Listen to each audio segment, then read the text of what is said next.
오늘 우리에게 주신 하나님 말씀은 마태복음 3장 1절로 4절 말씀입니다. 마태복음 3장 1절로 4절 말씀입니다. 읽겠습니다. 그때 침례 요한이 이르러 유대 광야에서 전파하여 말하되 회개하라 천국이 가까이 왔느니라 하였으니 그는 선지자 이사야를 통하여 말씀하신 자라. 일러스되 광야에 외치는 자의 소리가 있어 이르되 너희는 주의 길을 준비하라 그가 오실 길을 곧게 하라 하였느니라. 이 요한은 낙타털 옷을 입고 허리에 가죽띠를 띠고 음식은 메뚜기와 석청이었더라. 이는 하나님 말씀입니다. 사랑하는 여러분, 오늘은 교회력에 따라 대림절 첫째 주일입니다. 대강절이라고 부르기도 하고 강림절이라고도 합니다. 여러분들이 잘 아시듯이 교회는 교회력에 따라 대림절을 시작으로 교회의 1년 절기를 시작합니다. 그래서 성탄절 4주 전이 시작되는 오늘이 그 첫째 주일입니다. 한자로 기다릴 대자에 임할 임자를 써서 임하심을 기다린다는 의미를 지닌 대림절은 도착 또는 오다를 뜻하는 라틴어 아드벤투스에서 유래된 말입니다. 이와 같이 대림절은 오심과 기다림의 뜻을 함께 가지고 있는 절기로 예수 그리스도의 성탄으로 오신 것, 초림으로 오신 것과 동시에 오실 주님의 재림을 기다리는 시간이기도 합니다. 대림절의 뜻을 가장 잘 나타내는 말은 마라나타일 것입니다. 마라나타는 주님 오시옵소서라는 미래적인 의미와 함께 주님은 이미 오셨다라는 과거의 의미를 함께 담고 있습니다. 따라서 대림절은 단순히 성탄을 준비하는 것뿐만 아니라 이미 오신 주님을 기쁨으로 맞이하고 다시 오실 주님을 소망으로 준비하는 시간이고 절기입니다.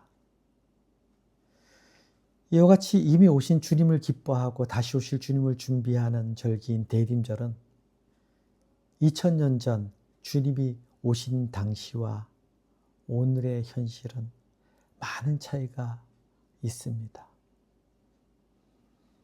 그럼에도 불구하고 왜 이 시대, 지금 이곳에 주님이 오셔야 하는지, 또 그 주님을 어떻게 준비하고 기다려야 하는지 이 시간 여러분들과 함께 나누고자 합니다.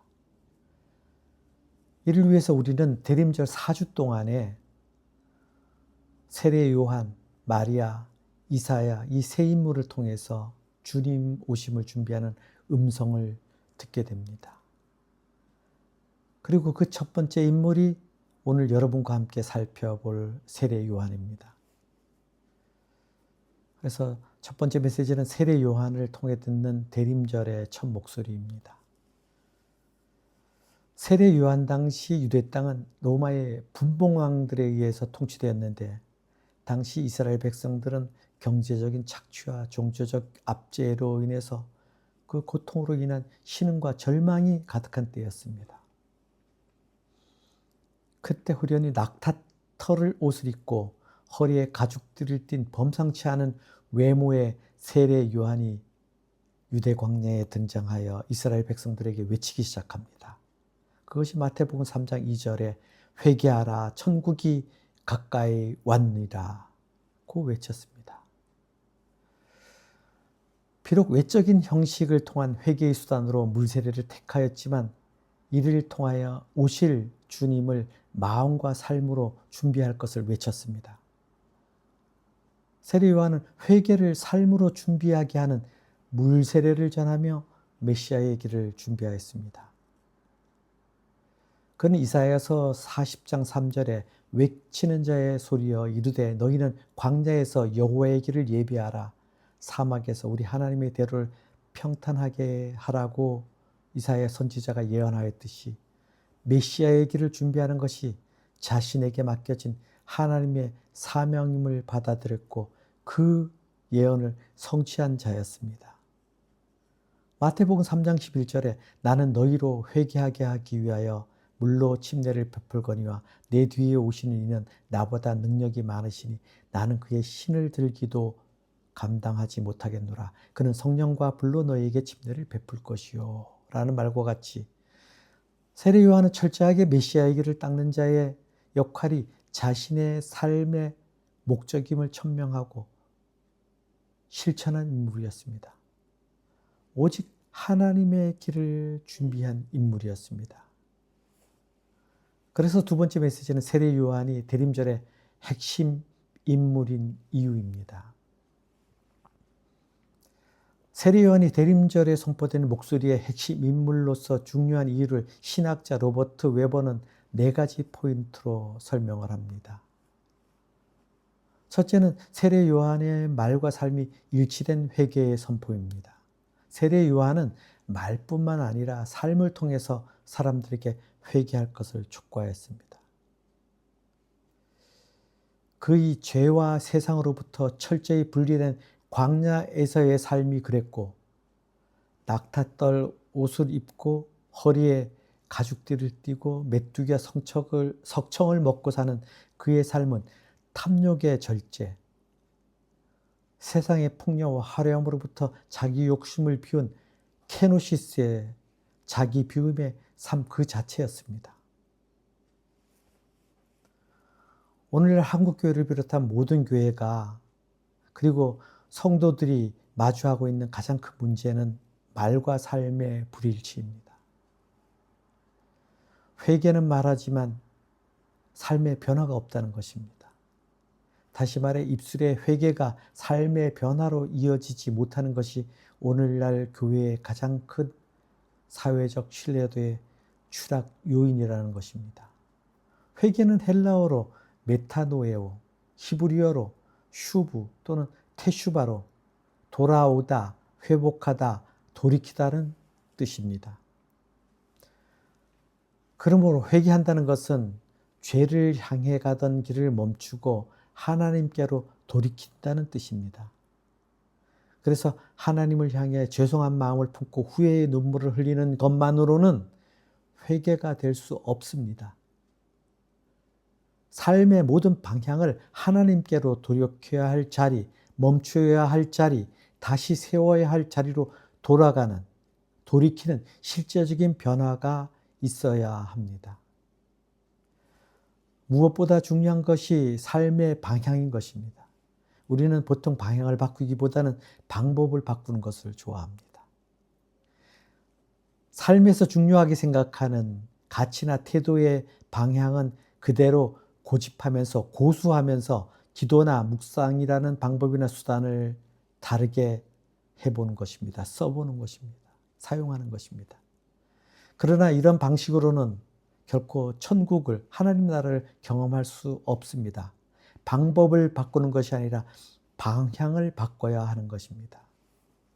방향을 바꾸지 않고 방법만 바꾸었던 대표적인 사람들이 바로 바리새인들과 사두개인들, 유대교 지도자들이었습니다.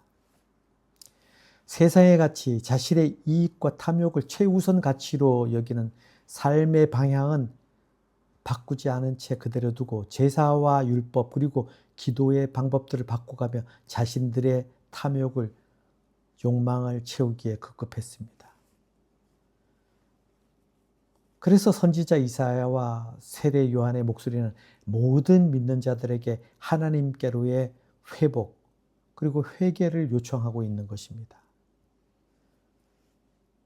그런데 당시 바리새인이나 사두개인 같은 유대교 지도자들의 세속적인 욕망과 그 탐심과 오늘 이 시대의 교회 지도자들과 성도들의 세속적인 욕망, 탐심이 크게 다르지 않다는 것입니다. 이와 같은 오늘의 현실 속에서 세례 요한의 외침은 믿지 않는 불신자들을 향한 외침, 음성이 아니라 믿는 자들을 향한 회개의 외침이요 요청인 것입니다. 그러므로 마태복음 3장 2절에 회개하라 천국에 가까이 왔느니라 라는 세례 요한의 외침은 여전히 오늘 대림절 기간에 가장 강하게 선포되어야 하고 또 우리가 반드시 듣고 담아 기억하여 실천해야 할 음성인 것입니다. 그러므로 우리의 삶 가운데 멈춰야 할 자리, 돌아서야 할 자리, 다시 세워야 할 자리에서 멈추고 돌아서며 다시 세워서 삶의 방향을 바꾸는 진정한 회개가 있는 저와 여러분 되길 소원합니다. 두 번째는 세례 요한은 하나님께서 쓰시기에 좋은 사람의 모범이라고 말씀합니다. 성경의 세례 요한은 태어날 때부터 메시아 시대의 도래에 대한 예표였습니다. 징표였습니다. 누가복음 1장 7절에 엘리사벳이 잉태를 못함으로 그에게 자식이 없고 두 사람의 나이가 많더라. 요한의 출생은 인간적으로 불가능한 상황, 생물학적으로 불가능한 상황, 늙은 부부를 통해 일어난 기적이었습니다. 이것은 더 큰 기적, 동정녀 마리아의 예수 탄생이라는 초월적 사건을 예표하는 장치였던 것이기도 합니다. 천사 가브리엘은 사가랴에게 요한의 탄생을 알리면서 누가복음 1장 16절에 이스라엘 자손을 주 곧 그들의 하나님께로 많이 돌아오게 하겠음이라고 말합니다. 요한은 예수님보다 6개월 먼저 잉태되었으며 이것은 주님의 길을 미리 준비하는 자라는 그 사명을 시간적으로, 상징적으로 보여주는 징표이고 패턴인 것입니다. 또한 말라기서 4장 5절에 보라 여호와의 크고 두려운 날이 이르기 전에 내가 선지자 엘리야를 너에게 보내리니 말씀처럼 세례 요한의 출생은 말라기 선지자의 예언, 즉 메시아가 오기 전에 엘리야가 먼저 온다는 약속의 성취였던 것입니다. 그 엘리야가 하나님의 일을 위해 쓰시기 편한 사람의 모범, 세례 요한이었던 것입니다. 세례 요한의 삶은 오직 메시아 예수 그리스도를 예비하는 삶이었던 것입니다. 이 시대에 성도된 우리는 무엇을 섬기고 준비하며 살고 있습니까? 오늘날 많은 성도가 하나님을 구주로 섬긴다고 고백하지만 실제는 물질과 세속의 가치에 매여 썩어 없어질 그것들을 섬기며 사는 것을 봅니다. 세례 요한이 이 시대에 다시 온다면 성령 충만함 대신 만모니즘에 빠져있는 그 물질주의에 빠져있는 교회와 성도를 향한 강한 비판의 외침이 있을 것이 분명합니다. 세례 요한은 자신을 완전히 비우는 케노시스, 자기 부임의 삶을 통해서 하나님께서 쓰시기에 편한 인생의 모범이었습니다. 그의 삶은 철저히 하나님의 명령에 따라 예수 그리스도의 길을 예비하며 최선을 다하였습니다. 하나님의 쓰시기 편하도록 자신을 철저히 내어놓았습니다. 세례 요한을 통한 대림절의 메시지는 바로 이것입니다. 이 시대의 성도된 우리는 하나님께서 원하시는 대로 쓰실 수 있도록 우리 자신을 내려놓는, 비우는 케노시스의 삶을 사는 저와 여러분 되길 소원합니다. 세 번째, 세례 요한은 고난과 아픔, 연약한 자에 대한 긍휼의 삶을 살았습니다.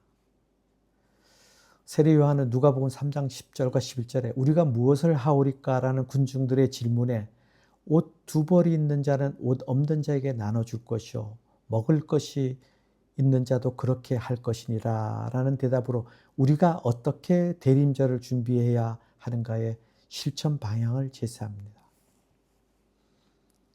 세례 요한은 주님을 따른다고 고백하는 사람들이 어떻게 살아야 주님께서 이 땅에 오신 목적에 맞는 삶을 살 수 있는지를 가르쳐주고 있는 것입니다.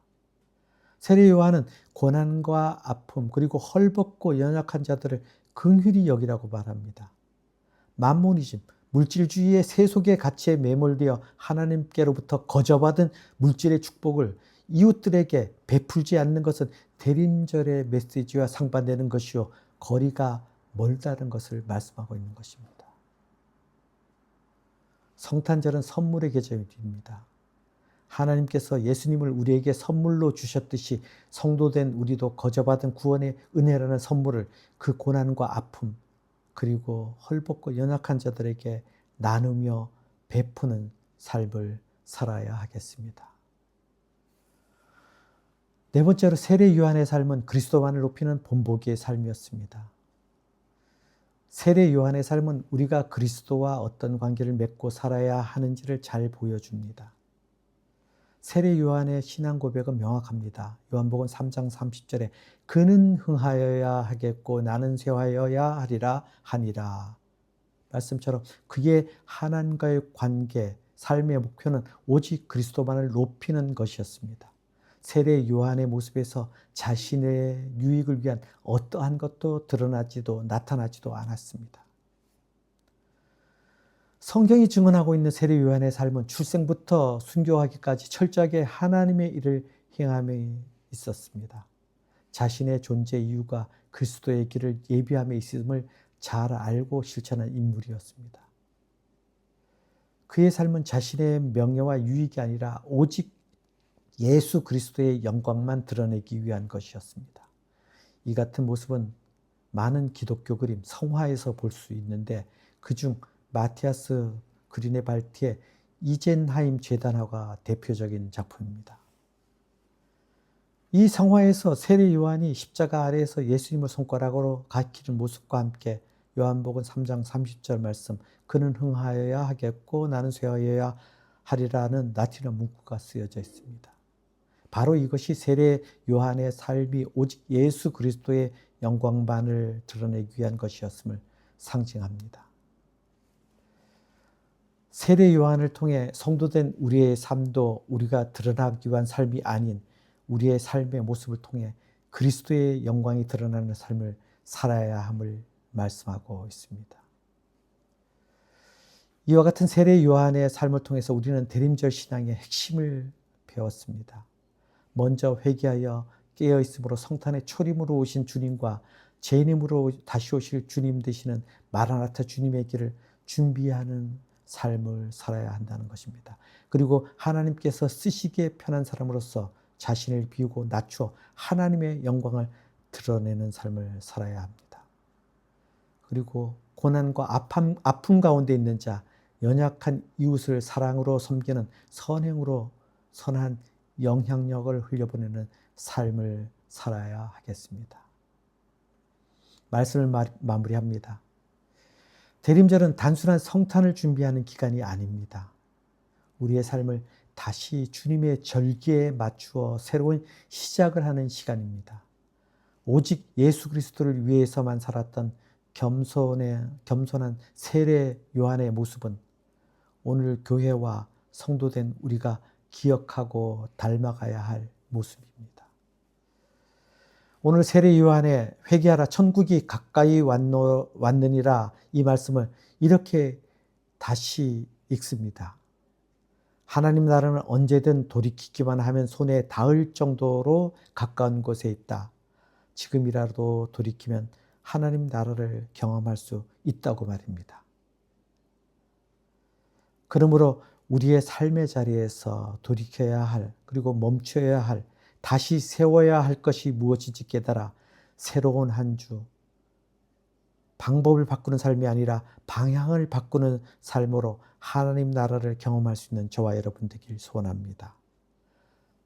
아울러 신정으로 변화된 삶을 통해 언제 오시든지 주님을 기쁨으로 맞이할 수 있도록 준비하는 대림절의 시간과 삶이 되길 소망하며 말씀을 마치겠습니다.